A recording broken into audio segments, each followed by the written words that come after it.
ভাই বরিশালের খাতাল গাট্টি না, বরিশালের হলো ভিআইপি লঞ্চ গাট্টি। সেই রকমের চিল করতে করতে দেশে যায়। যে লঞ্চে গেলে কত সুযোগ সুবিধা, শুয়ে যাওয়া যায়, বইয়া যাওয়া যায়, হাঁটা যায়, চালা যায়। সবাই সাবধানে যাইবেন প্রিয় ভাইরা, আপনার জন্য আপনার পরিবার, আত্মীয় স্বজন, পাড়া প্রতিবেশী অপেক্ষা করতে আছে। ঈদে ভাই আমি বাড়ি যাইতে আসি না, কিন্তু ফ্যামিলিদেরকে সবাই ঈদে বাড়ি পাঠাই দিতে আসি।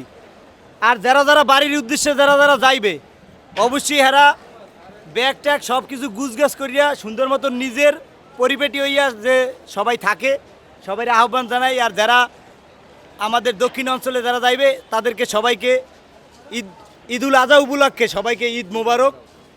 তাদের ঈদ যেমন সুখের হোক। ভাই বরিশালের খাতাল গাট্টি না, বরিশালের হলো ভিআইপি লঞ্চ গাট্টি। সুযোগ সুবিধা ভালো। বরিশাল খাতার গাট্টি না, বরিশাল হলো 30 কোটি টাকার লঞ্চ। এই লঞ্চে ভিআইপি কেবিনে 10,000 টাকা দিয়া তারপর হলো এই ভাড়া দিয়ে যায়। বিলাসবহুল জাহাজ, সেই রকমের চিল করতে করতে দেশে যায়। বাসে চড়িয়ে যায় না, ছোট একটা বাস 60 জন আমায় লোক, অতে যাইয়ে কোনো মজা নাই। বরিশালের খানদানি লঞ্চে যায়, সেই রকমের মজা। ঠিক আছে ভাই, ধন্যবাদ। হ্যাঁ, যে লঞ্চে গেলে কত সুযোগ সুবিধা, শুয়ে যাওয়া যায়, বইয়া যাওয়া যায়, হাঁটা যায়, চালা যায়, চা পানি খাওয়া যায়, অনেক সুযোগ সুবিধা সর্বদিক দিয়া। দক্ষিণে যাইতাম আগো ভালো। এটা বরিশালে আগে অনেক মানুষে বলছে মুরব্বীরা, এখন তো আর খাতার গাঠি নাই, এখন তো সবাই বিয়ে ব্যাগ নিয়ে চলে যায় আমরা বরিশালের দিকে।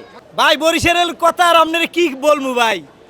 বরিশাল হলো ভিআইপি লঞ্চ। আর উত্তরবঙ্গে যারা যায়, ছোট একটা বাস ছাদের উপরে চড়িয়ে যায়, কোনো মজা নাই ভাই। আপনারা দেশবাসী যারা যে লঞ্চ, স্টিমার, গাড়ি, আপনারা ট্রেনে যারা যান, সবাই সাবধানে যাইবেন প্রিয় ভাইরা। আপনার জন্য আপনার পরিবার, আত্মীয় স্বজন, পাড়া প্রতিবেশী অপেক্ষা করতে আছে। আপনার ঈদ সুখের হোক। আসসালামু আলাইকুম।